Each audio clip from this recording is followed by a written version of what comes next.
Spa সেন্টারের আড়ালে শান্তির শহর ধর্মনগরকে কালিমালিপ্ত করার জন্য কয়েকজন ব্যবসায়ীরা অবৈধ কাজ চালিয়ে যাচ্ছেন। ধর্মনগরে এবার সেক্স র্যাকেটের পর্দা ফাঁস হয়ে গেছে।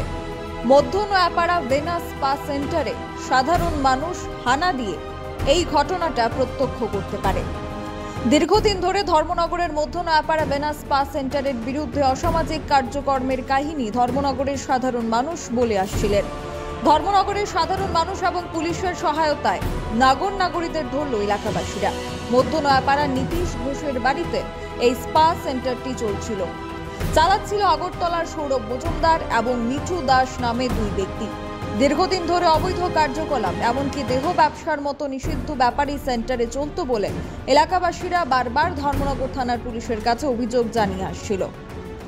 অপরদিকে আসামের করিমগঞ্জ জেলার বিএসএফ এর ৯৭ ব্যাটালিয়ন বিএসএফ সঞ্জীব কুমারকে হাতে নাতে সাধারণ মানুষ পুলিশের সাহায্য নিয়ে ধরে ফেলে এবং তাদের বিরুদ্ধে ৭০/২২৪ সেকশন ৩ এবং ৬০টি ধারায় মামলা হয় ধর্মনগর থানায়।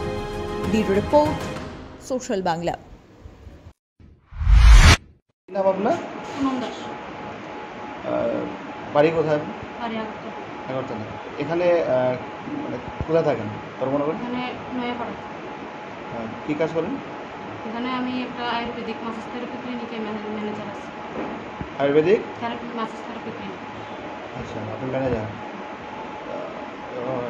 মানে কতদিন থেকে এটা মানে এখানে যেটা চলছে? আমি ধর্মনগরে আছি বিগত ৮-৯ মাস ধরে।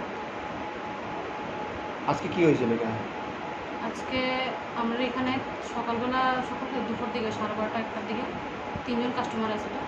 তারা বিএসএফ মেবি বুঝতে পারেন না, ঠিক বিএসএফ ইংরেজি কথাটা তো তারা আইসে আয়া তারা ৩জনে কইছে ৩ ঘন্টা মাসাজ করে। তো তারা করাইছে, ভিতরে ঢুকছে, আমরা ৩জন স্টাফে তারা মাসাজ টাসাজ করাইছে। করাই সেরা এরপরে তারা বাইরেছে। তারা কাস্টমার যখন ঢুকছে এর প্রায় আধা ঘন্টা আগের থেকে এদিকে পাবলিক রাস্তা তারা চেয়ার লইয়া বয়ে রয়েছে।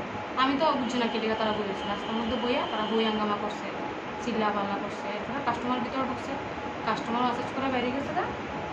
এরপরে কাস্টমার বাইরে একটু জায়গা আসছে, মানে আমরা গেটের থেকে দেখা যায় একটু জায়গা আসছে, তখন পাবলিক দৌড়ে গেছে তারা কিছু কিছু গিয়া তারা ধরছে। এই কাস্টমার বাইরেছে পরে কাস্টমার ২-৩ মিনিট পরে আমরা ওই একজন স্টাফ আছে তাই বাইরে যেতে হয়। সকালবেলা পায়ের মধ্যে ব্যথা পেয়েছে, তো তাইরে আর একটা স্টাফে হসপিটাল নিয়ে যাবে। যখন পাবলিকে সেটা গিয়ে সেটা পাবলিক ওরা ধরছে কাস্টমারে, তখন তারা আমাদের কইতে দৌড়ে আসছে গেছে না হসপিটাল। তাই আমরা কইতে পারি এখানে তো মালিক নাই, কারে কোনো মালিকের মোবাইলে ফোন লাগতেছে না। এদিকে একজন আঙ্কেলের চিন্তাম, আঙ্কেলের এখানে গেছি, আঙ্কেল বাড়িতে নেই, গিয়ে আঙ্কেলের ফোন নাম্বার লইছি, লইয়া ফোন করছি। বাইরে দেখি তারা বইয়াল্লা কথা অফিসের ভিতরে ঢুকতেছে। আমি আয়া করছি দৌড়ে অফিসে, আয়া দেখি তাইরে আর ওই আরেকটা মেয়ে আছে, তারা দুজনরে তারা বাস টাস লিয়ে ঢুকতেছে, মারবো একটা প্লাস্টিকের একটা পাইপ লইয়েছে, তারা মারবো। যখন আমি এসে ঢুকছি তারা বাইরে গেছে, বাইরে গেটের মধ্যে ওই হাঙ্গামা করতেছে, ওটা পাল্টা গালি গালাস। এরপরে আমি দরজা দেখা যাচ্ছি, আমি কিছু আপনার কোনো কথা থাকলে ভিতরে আইন, আমার লোক কথা কর নাইলে আমি ওনার ফোন লাগাবো, মালিকের লোক দিয়ে কথা বলি কেউ ওই হাঙ্গামা করতেছে, ওই হাঙ্গামার কোনো মানে নেই।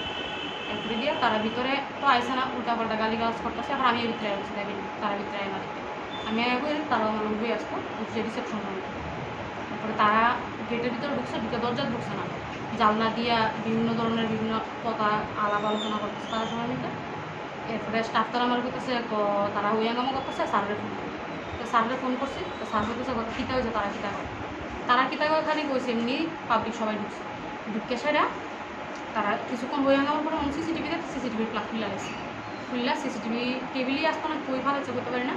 এরপরে রিসেপশনের যে টেবিলটা আছে টেবিলটা ধাক্কা মারছে, টেবিলে ধাক্কা মারো না, টেবিলের কোনোটায় চেয়ার লাগছে, আমিও চেয়ার থেকে পড়ে গেছি। এখন চুপ করে গেছি, আমি তো উঠছি, তাই পায়ে টেবিল ফেলে গেছে, পায়ে পড়ো তাই পায়ে ব্যথা পেয়েছে। শেফদের পছন্দ সিস্টার মশলা, যা মডার্ন টেকনোলজি এবং স্বাস্থ্যসম্মত। সিস্টার নিশ্চিন্তের প্রতীক।